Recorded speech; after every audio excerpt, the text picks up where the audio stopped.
everybody's happy to follow an ideological position until it's difficult to put food on the table. And then it becomes quite difficult to see the benefits of an ideological position when you can't afford to heat your house, you can't afford to feed your children, you can't afford to pay your mortgage. President Donald Trump has announced that the US will double its current import tariff rates on steel and aluminium from 25% to 50%, which will begin on Wednesday. Here he is speaking at a rally in Pittsburgh, Pennsylvania. We are going to be imposing a 25% increase. We're going to bring it from 25% to 50%, the tariffs on steel into the United States of America, which will even further secure the steel industry in the United States. Nobody's going to get around that. So we're bringing it up from 25%. We're doubling it to 50%. Now, as you can imagine, with Donald Trump, is not just a simple statement. He's going to talk you through his whole thinking process. I said to the group, would you rather have a 40% increase? Because I was thinking about 40 when I came. I said, would you rather have a 40% or a 50%? They said, we'll take 50. I said, I had a feeling you were going to say that. So congratulations. Also, congratulations to Dave, because you got this whole thing started. Congratulations. Great job. Great job. Well, let's welcome to the show Dr. Sarah Lieberman, reader in politics and international relations at Canterbury Christ University. Sarah, welcome to the show. Hello, Alexis. Sarah, we're not unused, let's say, to Donald Trump just announcing unexpected policy like that. But how surprising is it that he is increasing the already rather high 25% tariffs on steel and aluminium? I think, as you're saying, we're now at a point where nothing that Donald Trump does is surprising anymore.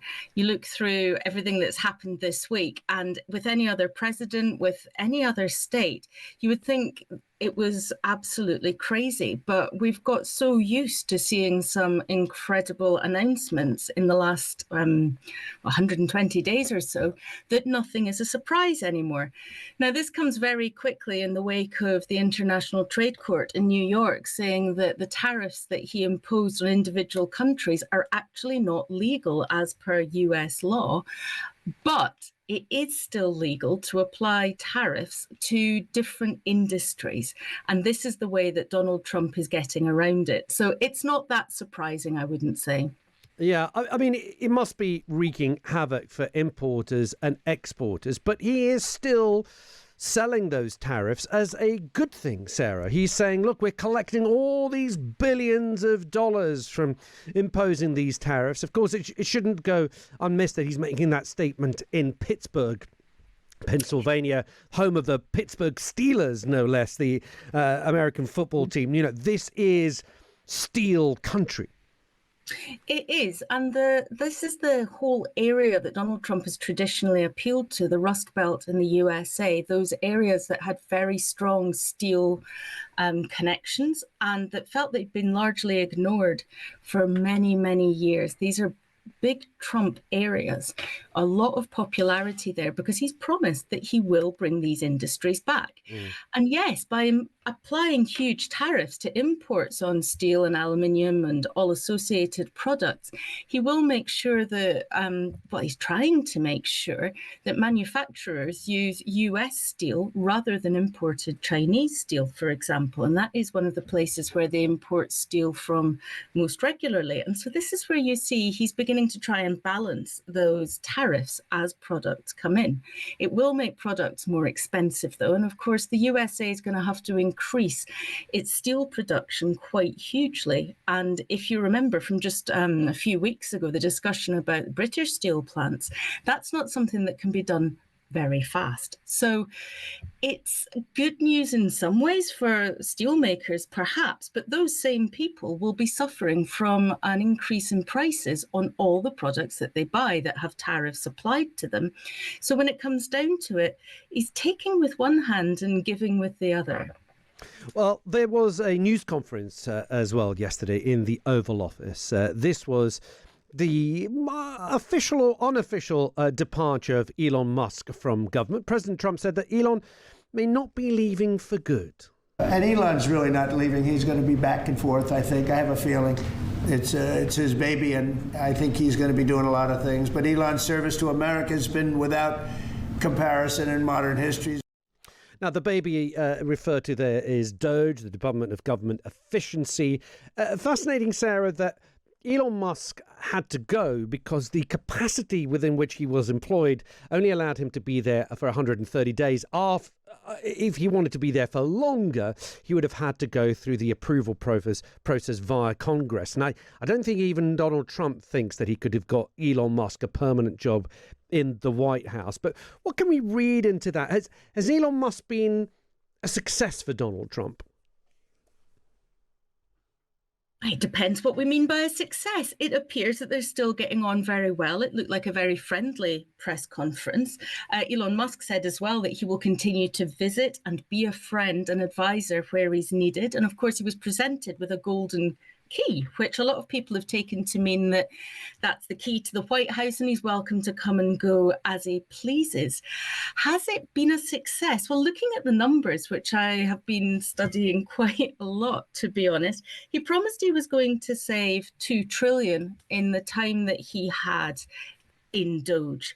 The actual savings in place appear to be 9.4 billion. Now, these are such huge numbers that sometimes it's difficult to really get to the bottom of what they mean. But that's as if somebody promised you £2,000 and gave you £9.40.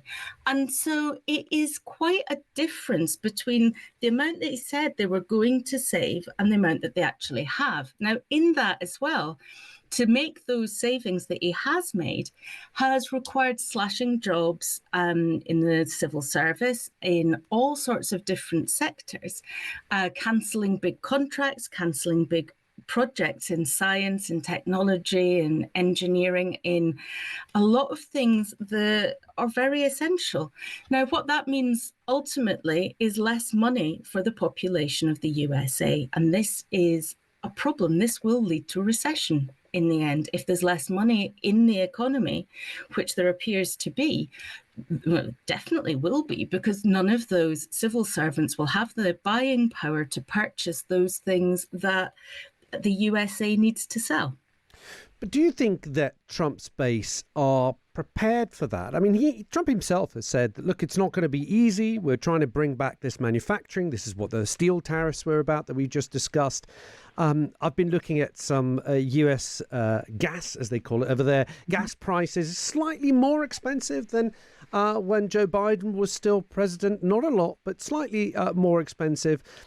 But Trump's base, do you think, Sarah, are they going to stick with him because they believe in the bigger project? They believe in Elon Musk and DOGE. They believe that there is a lot of wastage, as there is in every government worldwide, but that Trump is actually trying to save government money and actually change the way government works. Do you think they'll stick with him, even though what you say we know is technically true? A lot of people are fearing a recession approaching in the US, and the prices are going to get harder, making putting food on the table for regular American working folk harder.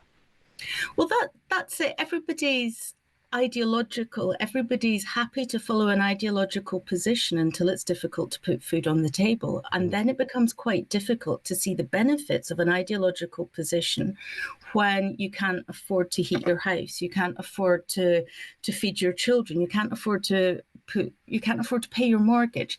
Now, at that point, you begin to doubt whether the economic ideology has actually worked. Is it based in economic and financial sense, or is it based purely in an ideological position that has been taken by a party who wants to damage other countries rather, really, it looks like, than benefiting the people of America? And that's a position that I think is going to become more and more clear as we go on and as people find that they've got less money in their pockets. And so I wouldn't be surprised if we see a bit of a drop in the support for, at least for that policy. But it does look at the moment as though almost nothing can damage the support that the MAGA people, that movement, have for Trump.